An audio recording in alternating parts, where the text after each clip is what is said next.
Hello, everybody. I'm Jackie K. Cooper, and my entertainment rundown for today is a review of Captain America Brave New World.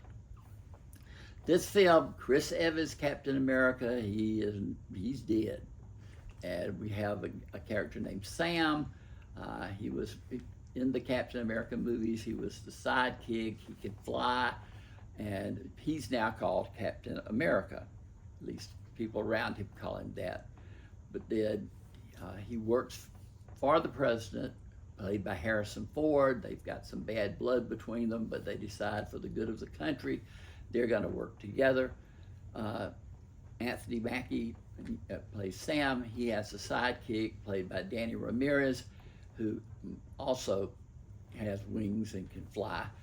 But neither of them took the serum that Chris Evans, the original Captain America, took, where they live forever or whatever, because I think the original Captain America would have been like 120 years old by now. But this movie, it's the first Marvel Universe movie I've seen in a while. I don't know when the last one was, but it's the first one I've seen in a while.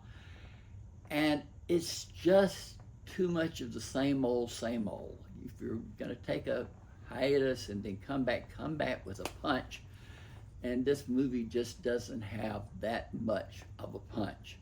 You know, Harrison Ford is good, Anthony Mackie is good, Danny Ramirez is good, Tim Blake Nelson, who's the villain of the piece, he's good. Carl Lumbly is in the film, but there are just moments in between action sequences that are so slow. And also, the makers of this movie seem to assume that before you went in to see this new one, that you had just studied everything that happened in the previous two. I don't do that.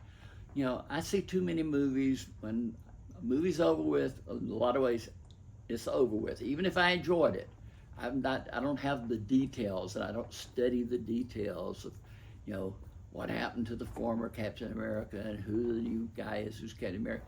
I want the movie to explain that to me. Don't just assume that I understand everything like that. And they didn't do that. They just made statements, and I thought, oh yeah, that was such a vaguely I remembered it, but I didn't remember the details enough to fill in the blanks. So you've got all of this backstory that hinges on things that have previously happened, and then you have the new story laid on top of that. And that laying on just didn't work for me. The movie's rated PG-13 for profanity and violence. Again, the special effects are okay. It's just kind of run-of-the-mill now. You're used to seeing people who can fly, and explosions, etc. The shield, the round shield that Captain America has that he throws and comes back to him, all that. I still like that part of it. But that was it. If you're going to do an explosive movie like this, you know, again, give it some real punch to it. And this didn't have the punch. The violence and profanity was just there. And, you know, it's just to add the rating. So to kind of make parents say, well, can my 8-year-old go see it? You know, that's up to you. It's profanity and violence. 4 out of 10. Below average. You know, I hope that they get back online and give us some movies that we can really sink our teeth into, really enjoy, you know, cheer for the heroes and go for it all. But 4 out of 10. 4 out of 10. This has been Jackie K. Cooper's Entertainment Rundown with a review of the movie Captain America Brave New World.